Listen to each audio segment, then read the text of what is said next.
Left, Right, in the Middle is made possible through grant funding by SRCI, the Student Research and Creativity Institute at Saginaw Valley State University. SRCI, your dream, your project, your research.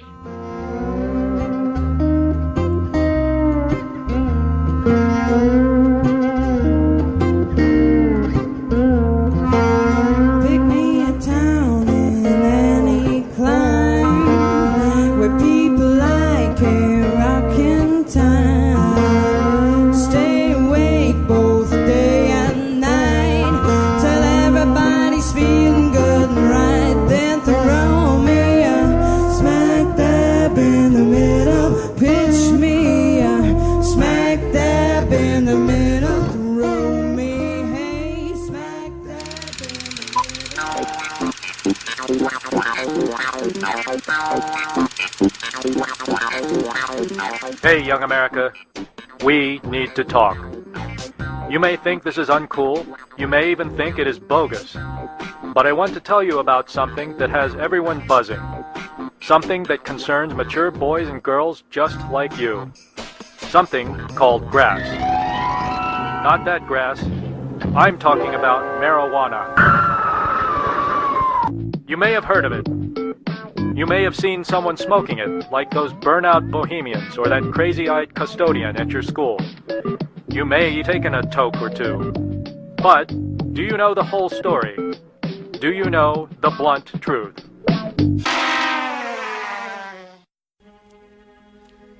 I smoke for headaches.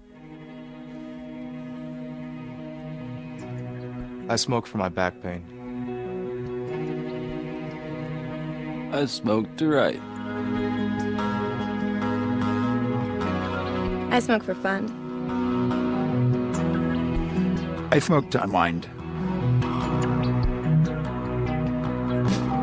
I smoke, and I voted for Obama.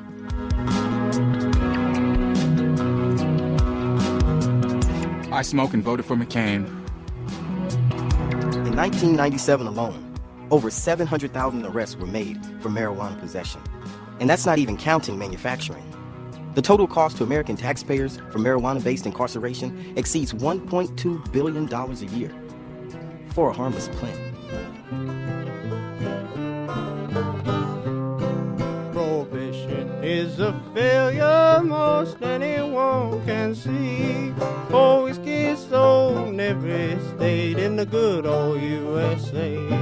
The policeman will arrest you, he'll lock you up in jail.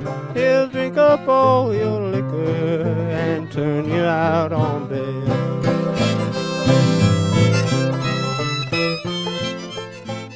Welcome to Left, Right, in the Middle. I'm your host, Scott. The opening clips you heard were an anti-drug ad from the 1970s and a recent pro-marijuana legalization ad. Today, if you haven't guessed, I'm going to be examining the war on drugs. More specifically, the issue of marijuana legalization. I think it's best to limit this show to examining marijuana policy, as I believe that this is a drug that should be legal, or at least decriminalized. And what does that mean? Well, decriminalization means that you won't face legal consequences for growing or possessing the drug, but it wouldn't be something that would be sold on an open market. Although this actually makes less sense to me than legalizing, regulating, and taxing it. I think when it comes to harder drugs such as heroin, cocaine, crack, meth, things like that, legalizing them is not in the public's best interest. I think we can all agree to that. However, I think that we all need to also realize that imprisoning people for a substance abuse problem is also not in the public's best interest. I believe that we should place the heavy traffickers in prison, but the conservative-leaning economist Luigi Zingales has a novel idea on how to eliminate the market for them. Listen to this clip from NPR's Planet Money. We were talking about U.S. drug policy, and he was with the rest of the panel in arguing that light drugs like marijuana should be legal. But when it came to heroin, he was really on his own. He thought, okay, heroin, keep it illegal for first-time users, but once you break the law, use it and get addicted? You get the drug free.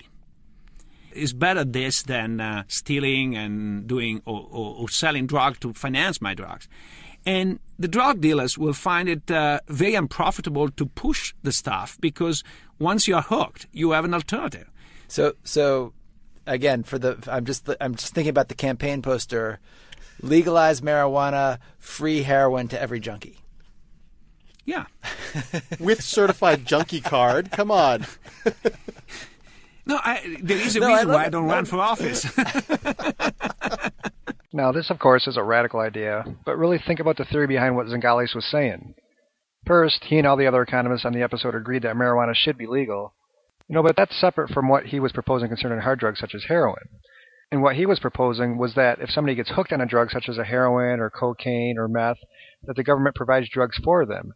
And what this is going to do is basically eliminate the market for the drug dealer. Because why would a drug dealer want to get somebody hooked on something that they would have no customer for following that? So if drugs are made available to somebody, if they become hooked on it, the drug dealer basically goes away. Now, obviously there's still probably going to be people out there that are going to try to make money off of even just getting people hooked. That's a small market. People would still try to fill it. But, in theory, this is actually a pretty good idea. Now, of course, people would probably be screaming from the mountaintop about, providing citizens with drugs such as this. But if you provided that through programs that was designed to get the people off the drugs also, and again, if once this system were to take place, you would probably actually start to eliminate the drug dealers, which will eliminate less people getting on the drugs themselves.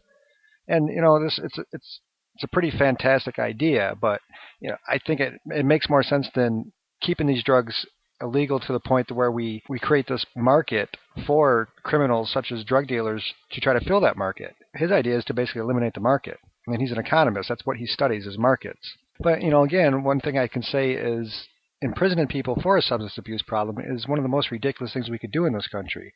It doesn't help the individual. It doesn't help the economy. It doesn't help society.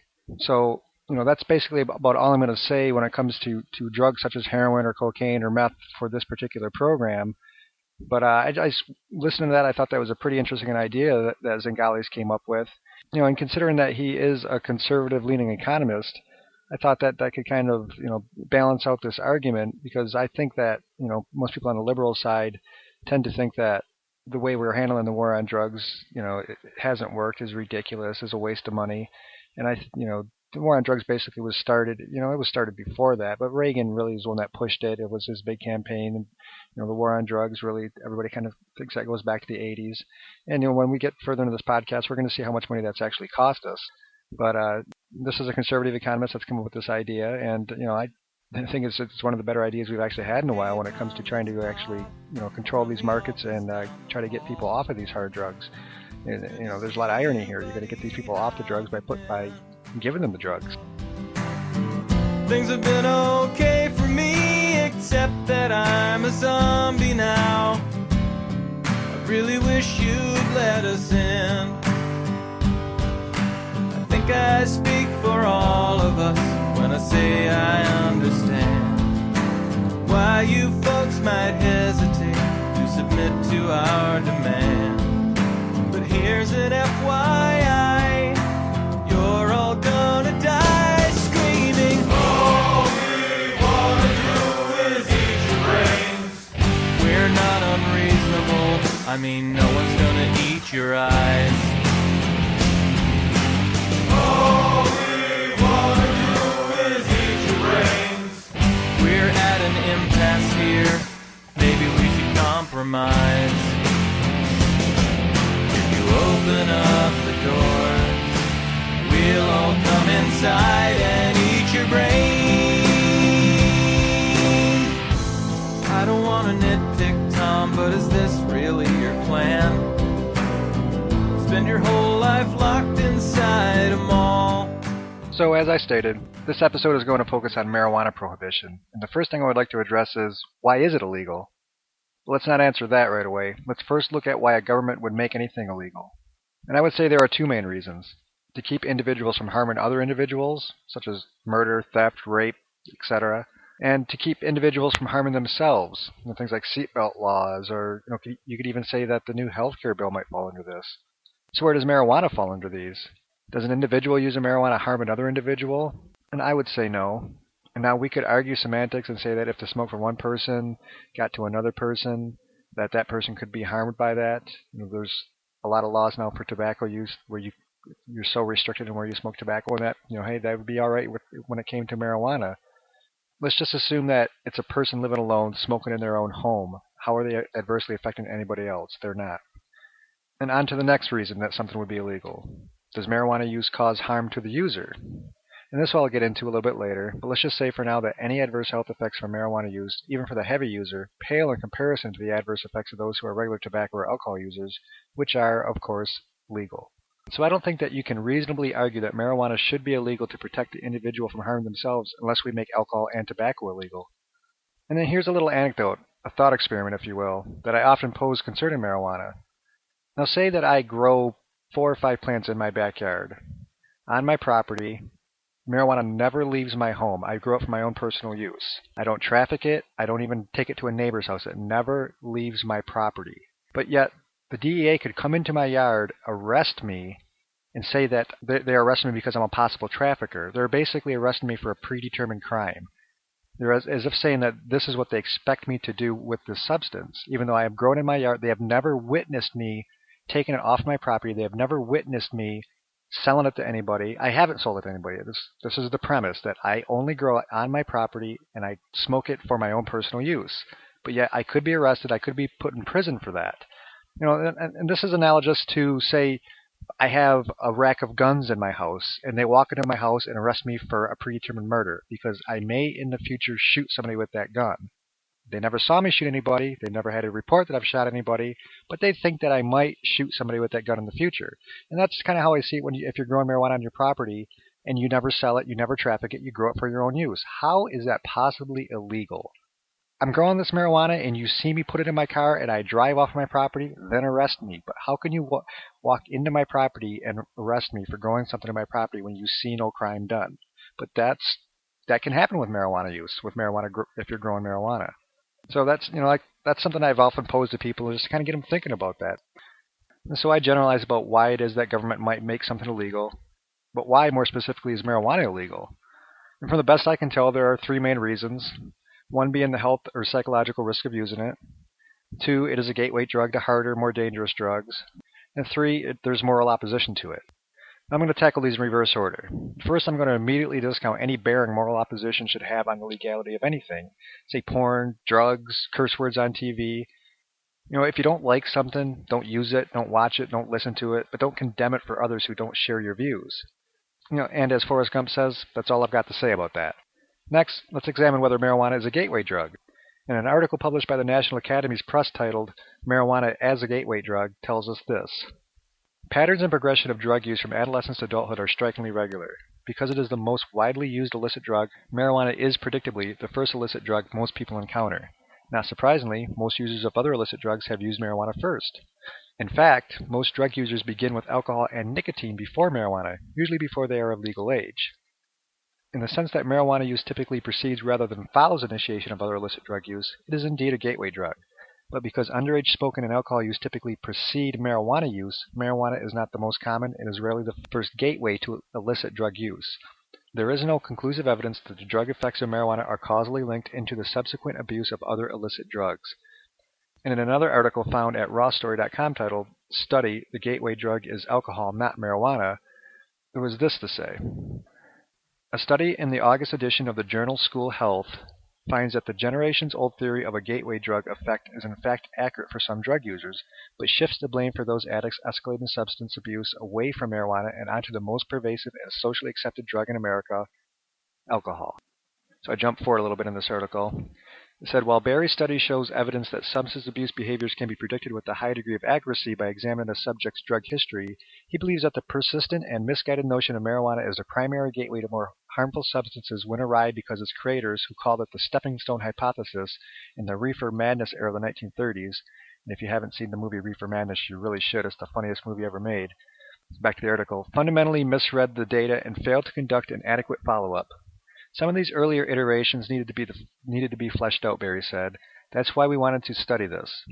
The latest form of the gateway theory is that it begins with marijuana and moves on finally to what lay people often called harder drugs. As you can see from the findings of our study, it confirmed this gateway hypothesis, but it follows progression from illicit substances, specifically alcohol, and moves on to illicit substances. Now jump forward again here. By comparing substance abuse rates between drinkers and non-drinkers, they ultimately found that seniors in high school who had consumed alcohol at least once in their lives were 13 times more likely to use cigarettes, 16 times more likely to use marijuana and other narcotics, and 13 times more likely to use cocaine. Barry also noted that the rates of tobacco and marijuana use among all 12th grade high school students were virtually the same, confirming a report the Centers for Disease Control published in June and analysis Rostoy published in May. The study should give pause to anyone involved in youth drug awareness programs, as its findings suggest that making science-based alcohol education a top priority could actually turn the tide of the drug war, but only if lawmakers and leading educators decide to use that same science as a foundation for the public policy and school curriculum. I think these results have to do with the level of access children have to alcohol, and that alcohol is viewed as less harmful than some of these other substances, Barry's added. So these two articles basically lay out that alcohol, and to some degree tobacco, are the true gateway drugs. And these are legal, at least to adults. But let's just say that the research shows that marijuana is as much a gateway drug as alcohol. Then if it is to be illegal, because its use may lead some, and that some is a very few percentage-wise, but if it leads some to step up to higher drugs, then it should be illegal. So why is alcohol legal? It is the true gateway drug. Okay, so prohibiting marijuana shouldn't stand on moral grounds, and it isn't the true gateway drug. The honor falls to a legal substance, alcohol. So what about the health risk of marijuana use? Surely, here is where the rubber meets the road. Here is the reason we are imprisoning people, cutting off financial aid to college students, and taking kids away from their parents. It's for our health. Well, according to an article found at WebMD titled Marijuana Doesn't Kill, marijuana is not harmless, but it cannot be linked to any known deaths. Again, look up statistics on the amount of deaths caused each year by alcohol and tobacco use, two legal substances. And as far as saying that it is not harmless, this is true. However, no substance is harmless. Even sugar is bad for you in large doses. Hell, even sex can be bad for you. Moderation is the key to nearly everything. So this is what the article had to say. Marijuana smoking isn't harmless, but at least it won't kill you. It's been feared that marijuana smoke, like tobacco smoke, causes cancer and heart disease. The evidence argues otherwise, writes Stephen Sidney, MD, Associate Director for Research for Kaiser Permanente, Oakland, California, in the September 20th issue of the British Medical Journal, and this was in 2003. Although the use of marijuana is not harmless, the current knowledge base does not support the assertion that it has any notable adverse public health impact in relation to mortality, Sidney concludes. There's a header here that says, no marijuana death in two large studies. Sidney points to two large studies. The first is from California. A large HMO looked at 65,177 men and women aged 15 to 49 over 10 years. Marijuana users died no sooner than non-users. The second study looked at 45,450 Swedish army conscripts. They were 18 and 20 years old when asked about marijuana use. 15 years later, the marijuana users were just as likely to remain alive as non-users. And since marijuana smoking can't kill outright, there's no such thing as a fatal marijuana overdose. Short-term use isn't deadly. Long-term use can't be good for you, but Sidney notes that most marijuana smokers don't become long-term users. One worry about marijuana smoke is that it is inhaled and held deep in the lungs, but the typical user smokes only one marijuana cigarette or less a day. Tobacco users often smoke 20 or more cigarettes daily. Moreover, tobacco contains nicotine, a highly addictive substance. Marijuana, Sidney concludes, is less likely to harm than tobacco. A 2001 study suggests that marijuana smoking increases the risk of heart attack in the hour immediately after smoking. But this seems to be the case in no more than 1/5 of 1% of heart attacks, a very rare risk indeed. Marijuana, this is my own side thought, marijuana also isn't physically addictive. Yes, you can become psychologically addicted to it. You can become psychologically addicted to a lot of things. I'll go back to sex on this one. But, so it mentions that tobacco has nicotine, is addictive. Alcohol is addictive. Marijuana is not physically addictive. Now, I have read studies that suggest that marijuana use has adverse side effects on those suffering from schizophrenia, but I would suggest that if you suffer from schizophrenia, you should strictly adhere to taking only medicines your physician suggests you should take. There have also been studies that show that marijuana use may have adverse effects concerning intellectual development if used by teens. An article titled Teen Pot Smokers Risk Long-Term IQ Drop study says, HuffPost tells us that teens who routinely smoke marijuana risk a long-term drop in their IQ. The researchers didn't find the same IQ dip for people who became frequent users of pot after 18. Although experts said the new findings were not definitive, they did not fit with earlier signs that the drug is especially harmful to the developing brain. They did fit in with the earlier signs. So as with legal drugs such as alcohol and tobacco, if made legal, marijuana should not be available to minors, as marijuana may have adverse effects on the developing brains. This seems like a no-brainer, pun intended. And my last point in this section goes back to that legal substance alcohol. I hate to keep picking on it, and I'm not advocating that it should be illegal. I just have to question why a substance as harmful as alcohol is legal, and marijuana, which study after study shows is fairly innocuous if used responsibly, is illegal. And just how harmful is alcohol? Well, according to Professor David Nutt, the former UK Chief Drug Advisor, alcohol is the most harmful drug to society, even more harmful than heroin. And here's some of what the article had to say. Alcohol is more harmful than heroin or crack when the overall dangers to the individual and society are considered, according to a study in The Lancet. The report is co-authored by Professor David Nutt, the former government chief drug advisor who was sacked in 2009. It ranked 20 drugs and 16 measures of harm to users and to wider society. Heroin, crack, and crystal meth were deemed worse for individuals, with alcohol, heroin, and crack cocaine worse for society, and alcohol worst overall. The study by the Independent Scientific Committee on Drugs also said tobacco and cocaine were judged to be equally harmful, while ecstasy and LSD were among the least damaging. So if we throw any moral reasons why marijuana is illegal, and it isn't the true gateway drug, and it doesn't adversely affect an adult user's health, especially when compared to legal drugs such as tobacco and alcohol, why is it illegal? You know how I do this, right? Yeah, so how you do it? You know what it's for. Yeah, yeah. This is all for the cause. Won't stop till I feel we got it all. I feel share the pie, nothing less, nothing more. So I'ma keep on giving you the call. Leave my soul on the floor once I'm done setting it off. This is all for the cause. Won't stop till I feel we got it all. I feel share the pie, nothing less, nothing more. So I'ma keep on giving you the call. Leave my soul on the floor once I'm done setting it off. I'd be lying if I said that I ever had a problem with sacrificing myself and giving my all, dog. More balls to enlighten the people. Call a bishop, can afford to absorb the recall, cause my God's strong. Armor to connect with him, infecting them with kinetic energy to move the movement and reset symmetry. But I'm only a man, an antagonist of perfection. Only takes common sense to see the passion in my message. What you seek, you gotta search high and low for. Sail the sea of life, reach the sky, then go overboard. Nothing's given for free, so never take it for granted. Granted, you were granted to see, simply so you can planning everything to a T, but it never goes as planned. Gotta learn to adjust. It's a must to be a champ. Since they spit fiction, deceiving a fellow man and never be able to move me. I'll die where I stand. This is all for the cause. Won't stop till I feel we got it all. I feel share the pie. So marijuana is not necessarily harmful to a responsible user, but remember that no substance is harmless. But are there any benefits to marijuana use? There has to be a reason that 14 states have passed medical marijuana laws and others are considering it. In fact, when a medical marijuana bill passed in my state of Michigan 4 years ago, every county voted in favor of the proposal. In 2009, the AMA, the American Medical Association, reversed its 72-year stance that marijuana had no medicinal qualities. A report issued by the AMA detailing their research into the medical properties of marijuana states that, and this is from the results section, less than 20 small randomized controlled trials of short duration involving 300 patients have been conducted over the last 35 years on smoked cannabis. Many others have been conducted on FDA-approved oral preparations of THC and synthetic analogs, and more recently on botanical extracts of cannabis.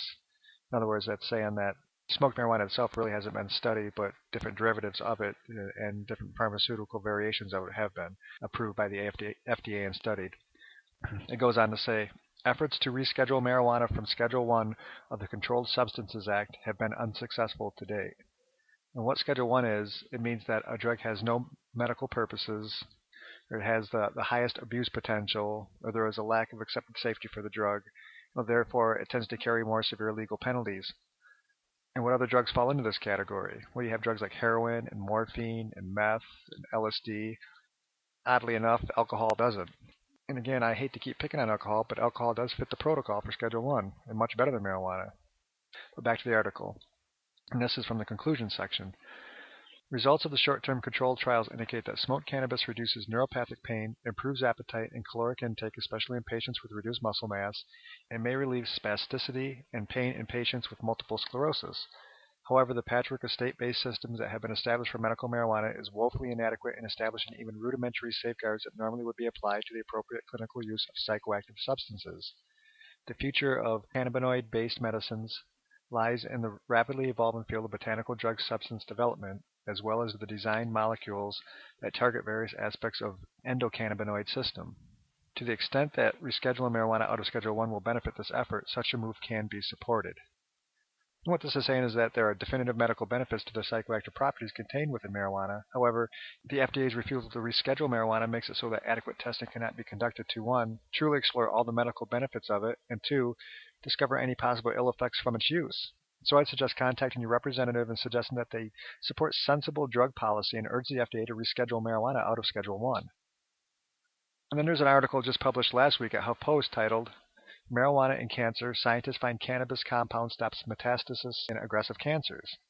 And this article tells us that research reveals that, and this is quoted, compound derived from marijuana could stop metastasis in many kinds of aggressive cancer, potentially altering the fatality of the disease forever, end quote. This is research that has been going on for several years, research that the government won't support because marijuana is Schedule 1. Independent scientists are finding that marijuana possesses compounds that could stop metastasis in aggressive cancer cells, that the government still wants to contend that it falls under Schedule 1. And remember that one of the main stipulations for a drug being on Schedule 1 is that it has no known medical properties. You know, many issues can be split down party lines, but I don't think that the drug war should be one of them, specifically the demonizing of marijuana and those who use it. I know plenty of people, both conservative and liberal, that use it, and I think that most liberals believe that, beyond the money and resources being wasted in the war on drugs, the individual should have the liberty to use the substance if they choose. I also think that many conservatives, especially libertarian conservatives, share those views. I think that it's perhaps the social conservatives that still stand behind the war on drugs for moral reasons, to which I say again, your morality is just that, your morality. Please don't impose that on others. I think that if you look beyond the propaganda that has controlled the conversation over the last century concerning marijuana, and really look at the prevailing science concerning its medical efficacy, the lack of addictive properties, and the fact that it is a fairly innocuous substance that isn't the gateway drug we were told it is, I think we could form a consensus that prohibition of this substance is ridiculous. Once you hand money to somebody, you just cannot give directives of what they're going to spend on it. Not if they're free people, and it is very important for these artists. Once you hand money to somebody, you just cannot give them directives of what they're going to spend it on. Not if they're free people.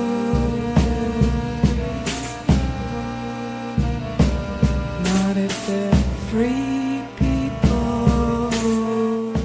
What has this ridiculous prohibition cost us? Well, as I previously stated, the war on drugs really took hold with the Reagan administration's campaign in the 80s. However, its roots go back to the Nixon administration in the early 70s.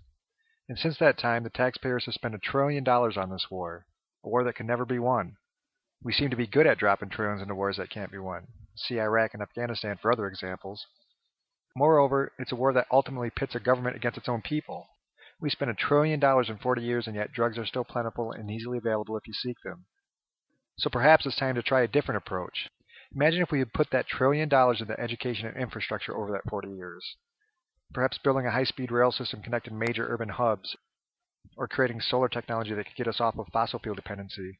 Or maybe we could have provided all of our citizens with a 4-year college education or some kind of vocational training. Something that would show us a return on our investment. There's been zero return on the $1 trillion spent on the war on drugs. There has been no net gain in 40 years. If anything, we have likely had a net loss. A report issued by Catherine Beckett and Steve Herbert of the University of Washington titled The Consequences and Cost of Marijuana Prohibition provides some valuable insight into what marijuana prohibition has meant economically and socially. And in their summary of key findings, they have 3 key findings here. So finding 1 says, increase in marijuana arrests does not achieve the stated goals of marijuana prohibition. And some bullets under this are, efforts to reduce marijuana use in the United States over the past 4 decades have largely depended on arrest, imprisonment, incarceration, and more recently the seizure of private property. Marijuana arrests in the U.S. have increased dramatically since 1992. In 2006, there were a record 829,625 marijuana arrests. Nearly half, 44% of the roughly 1.9 million annual drug arrests were for marijuana.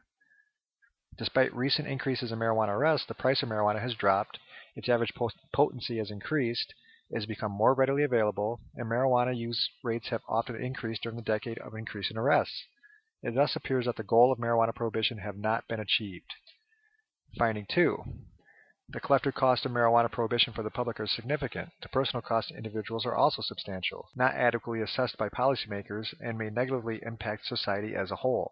Bullets under this are: the enforcement of the laws prohibiting marijuana consumes significant fiscal and organizational resources that could usefully be allocated toward other pressing public safety goals.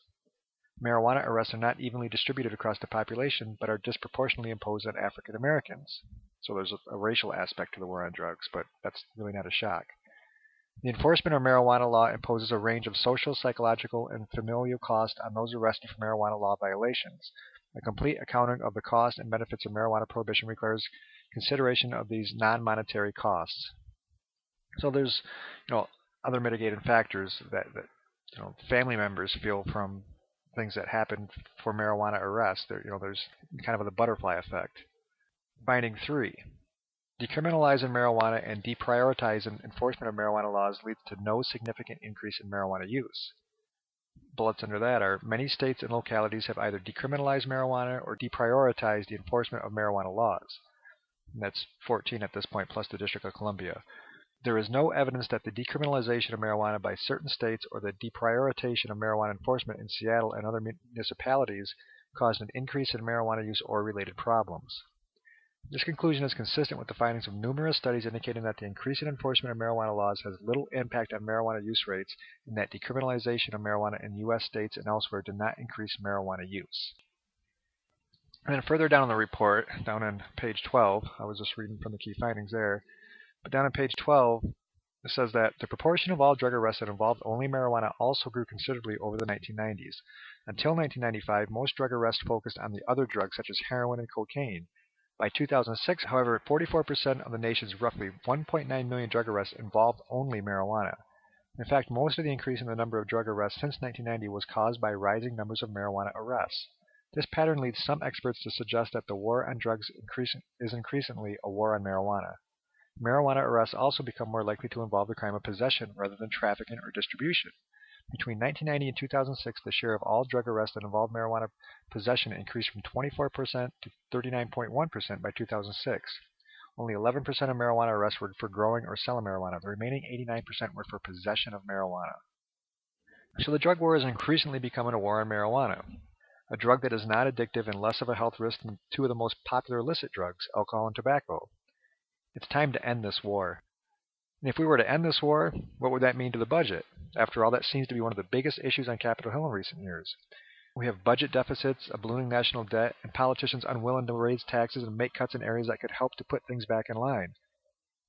Well, you have a group of people here, marijuana users, begging to be taxed, just so they could have the peace of mind of knowing that they don't have to worry about being arrested or have their financial aid taken away, or worse, their children taken away for possessing marijuana. Well, concerning the budget, a June 2005 report by Jeffrey A. Myron, visiting professor of economics at Harvard University, titled "The Budgetary Implications of Marijuana Prohibition," reveals that legalizing marijuana would save $7.7 billion per year in government expenditures on enforcement and prohibition. $5.3 billion of the savings would accrue to state and local governments, while $2.4 billion would accrue to the federal government. The report also estimates that marijuana legalization would yield tax revenues of $2.4 billion annually if marijuana were taxed like all other goods, and $6.2 billion annually if marijuana were taxed at rates comparable to those on alcohol and tobacco, which I think would be the case. And whether marijuana legalization is desirable policy depends on many factors other than the budgetary impacts discussed here, but these impacts should be included in a rational debate about marijuana policy. And what we're looking at here, if you add up this, basically we're gonna save $7.7 billion and raise 6.2, so you're looking at about $14 billion annually that could be made off of legalizing marijuana. And I think that what he said last is key. There are many factors involved in whether marijuana should be legalized or not. But what we need is rational debate that looks at all the facts concerning the science behind its potential harms and benefits, its potential impact on the budget, and what it would mean to stop arresting and imprisoning people for possessing a substance that is less harmful than two of the most commonly purchased illicit drugs, alcohol and tobacco. Don't say you got everything, gonna be everyone, gotta be everyone. Don't say you got anything, gotta be everything, gonna be everything. But I don't know what I need, but I don't know what I want, but all I do know is I want.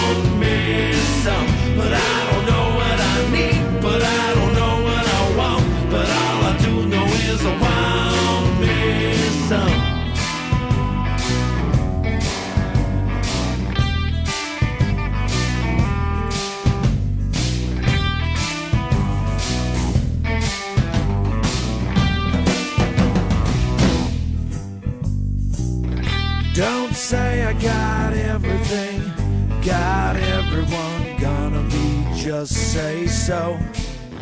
Gonna say I got everything, I got everyone.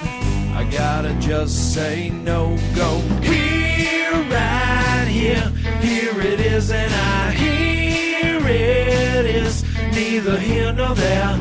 Just had to let you know.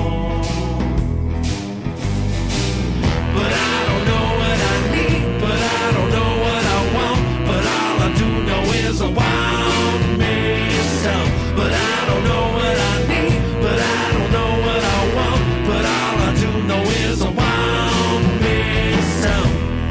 Is this what you want? Is it what? Is this what you want? What you need? Well, that's going to conclude this episode of Left, Right, in the Middle. I focus mainly on marijuana in my discussion about the war on drugs because I think, as I demonstrated with the findings in the Beckett and Herbert report, that the war on drugs is increasingly becoming a war on marijuana. We annually spend billions of dollars on this war, and for what return? We've spent 40 years fighting this war at the cost of $1 trillion, and the battle lines are still the same. It's time for the madness to stop. It's time for sensible drug policy that doesn't imprison individuals for a substance abuse problem if they happen to be in possession of a harder drug such as heroin, cocaine, or meth, and more importantly, recognizes that marijuana should be a legal substance that is regulated and taxed for revenues. And I didn't even get into the benefits of hemp farming as an industry, something that is illegal because of hemp's association with marijuana. I think that whatever your ideology is, if you truly examine the facts concerning our drug policy in this country, you can only come to the conclusion that it's sheer madness. So let's band together to demand sensible drug policy from our legislators. Let's demand that we spend money on infrastructure and education, things that give us a return on investment, or at least use the money saved from policing and imprisonment, coupled with the revenues that could be made to cut into the budget deficit and national debt.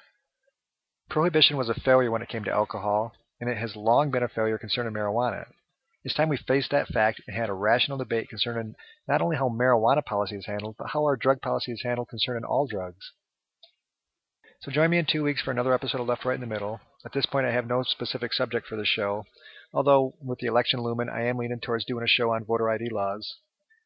Join the conversation on Facebook, and please share the links to the website, lrtnpodcast.com, and the Facebook page with your friends, family, and colleagues of all political persuasions. Until next time, thanks for listening. I said all I'm gonna say, now I'm gonna say enough said. Enough said. I said all I'm gonna say, now I'm gonna say enough said. Enough said.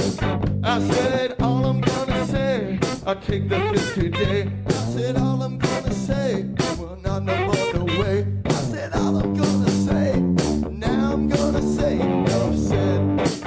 Enough said.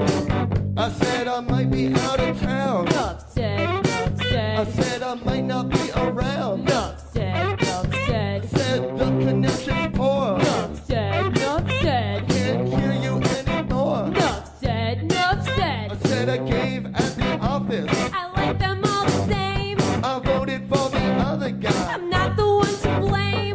The connection's poor. I can't hear